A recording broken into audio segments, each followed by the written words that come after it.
Hi, I'm Robert Rodriguez. Welcome to Troublemaker Studios. Behind me is what used to be my garage, which I never parked a car in it, and as you can see, I've covered over the doors. There's the 3 garage doors with rock because I always use it for editing. And now I've had to actually expand on it a little bit because it also houses the mixing stage, music recording, special effects, and sound editing. This main garage room is now the mix room. It's been the pipe dream of every movie maker to be able to have his own mixing stage in his city or home, and it was never really feasible. A board usually costs about $1 million to get a good board. Well, those days are gone because what this isn't real. It's a virtual board. There's no audio actually passing through it. It's a giant mouse. This is actually 4 HD Pro Tools systems strapped together so that we can do dialogue, sound effects, music, and Foley all separately on separate machines and be able to control them. No audio actually passes through the board because it's a software-based mixing system. As you can see, there's little mixing knobs right here on the screen. This little thing here allows you to grab volume maps and precisely map sound down to the sample. So we've mixed 3 movies here, Spy Kids 2, 3, and Once Upon a Time in Mexico. And even though this is an overblown system because of the amount of tracks we're using, somebody could at home use a Digio 1 and be able to mix a small movie with it. This is Brad. What's your official title? What do you do? Everybody does multiple jobs around here. He's just the sound dude. But we're talking about how what's the best thing about this system is that right now we're doing a music mix, a 5.1 music only mix from Mexico, which we mixed what 6-7 months ago. Yeah. Everything comes right back up. All the automation, everything. And we can take this to any Pro Tools system and it'll pop right back up. Where if you're on a traditional board, what do you got to do? You gotta, first of all, you almost have to be on exactly the same board you mixed on because they're all different, they're all custom made. They have to remember what reverb settings they use, they have to remember a lot of stuff, so they have to go back to their notes and look at it, whereas we just, click on this file and it's open, everything's there. That's the other thing, is you can change all the parameters of all the plugins and all the EQs. Right, instead of sitting here in the old days trying to, nail it. Are you in, are you in, are you in? Now we just sit here with the, with the mouse, and if I want a certain EQ right here, I can just click it in and then click it out, and I don't have to sit here and, nail it in real time. And lastly, the greatest thing is that this is in my house. So I can, at any point of time during the night, or actually we work all night, so anytime during the morning I could come in here and do a pass at it and change something and tweak it. So from my home to your home. Since we have acoustic treatment in the floor and in the walls, we're able to record any live music here, as well as ADR. Now let me take you to the addition to the garage, where my editing facility is. Squeeze through here real quick. This is my editing room, and where I do the music, some of the special effects, pre-production artworks over there. This is my main music setup. It is a Pro Tools, Digital Performer, Giga Studios, and the Avid is over there. But over here is what I really want to show you. This is a music setup, and this is super cool.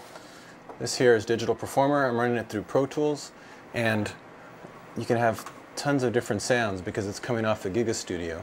So I've got hundreds of different samples of orchestra, real orchestra sounds, different other instruments, so that when you're composing music, 'cause in the middle of the night I might be editing and I'll come over to do some music, you've got it all at your fingertips, so you can be really creative. So here's something from Once Upon a Time in Mexico. This is pretty much how you compose music for something like that. Start off with low strings.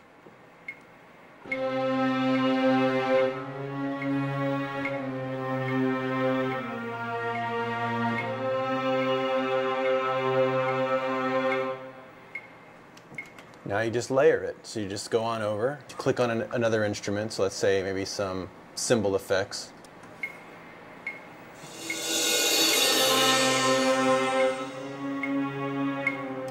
Okay, and then we add some chimes, because I use that a lot in Once Upon a Time in Mexico, where just some chimes to make it sound like Johnny Depp's character was constantly hearing church bells.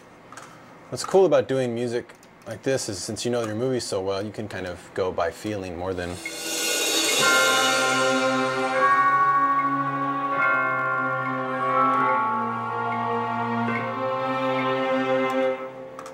Let's see, like a low bass sound. Yeah, that's good. Start it off with that.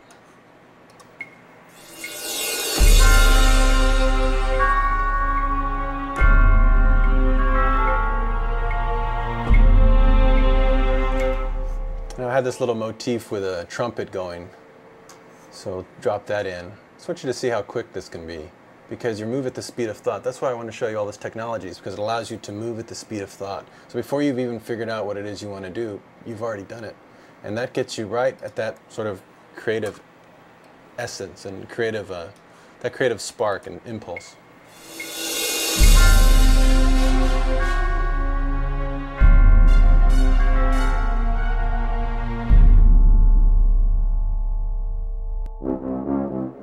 Little tuba. And that's all there is to it. Now, I don't want to say it's easy, but you're watching me as I do this. It's not difficult.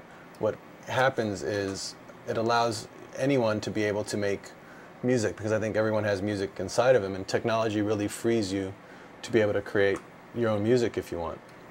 And it gives your movie, you know, something special, because I can be starting the music while I'm writing the script, because it's right here in my house. So while I'm writing the script, I can come over and already start feeling what a character might sound like.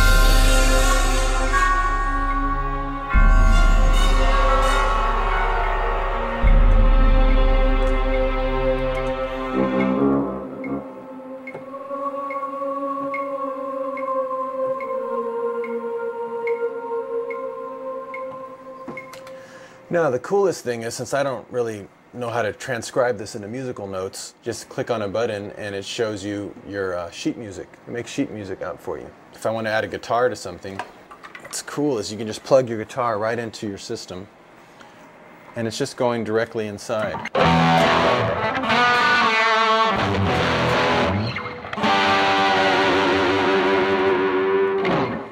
What that is it's a virtual amplifier. What I really recorded was this.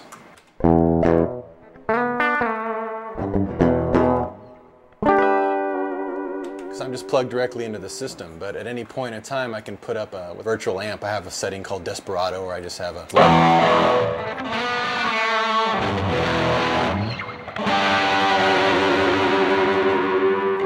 Technology today is so advanced, it allows you to be extremely creative and make your home studio a movie studio. This is what I do at night. I just kind of switch from side to side.